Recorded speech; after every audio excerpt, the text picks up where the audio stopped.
Hoje, como o nosso foco é tratativa de anomalia, nós vamos falar um pouquinho desse item 2 aqui, como que o supervisor ele conduz o tratamento de uma anomalia.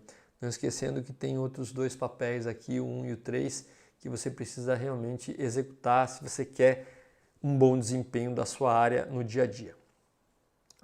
O supervisor, como que ele trata a anomalia, né? Nós já falamos do papel do operador, que é relatar a anomalia, então ele já está relatado, e agora o supervisor ele começa a tratar aquela anomalia que foi relatada.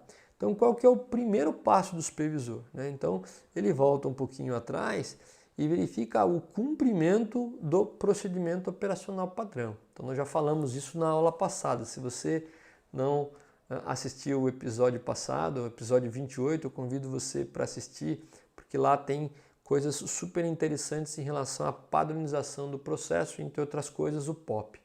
Então o primeiro passo para o supervisor tratar uma anomalia é verificar o cumprimento do procedimento operacional padrão. Então ele tem que realmente verificar, fazer perguntas para tentar entender se aquela anomalia, por exemplo, não foi gerada porque não houve disciplina no cumprimento do procedimento operacional padrão. E caso negativo, ou seja, caso realmente tenha sido constatado que o procedimento não foi seguido, então precisa entender a causa do não cumprimento. Por que aquele procedimento não foi seguido? O operador está com dificuldade de executar aquela tarefa? Qual é o motivo, qual é a causa que levou a ele a não cumprir? Então, esse tipo de verificação você tem que checar em detalhes, porque o próprio não cumprimento do POP já é uma anomalia, tá certo? Então, esse é o primeiro ponto.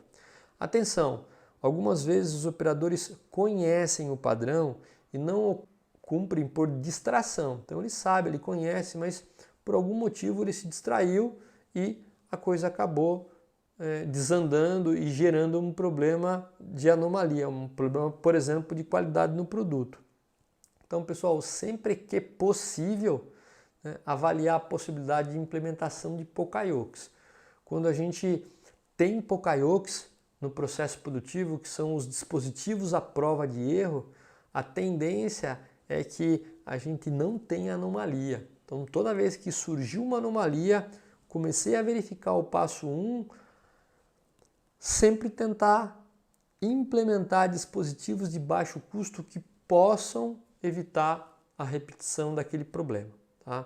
Então nem sempre isso é possível, mas nós temos que lembrar que se nós quisermos defeito zero, o chamado zero defeito, né, principalmente mencionado pela Toyota, nós temos que ter Pokayoke.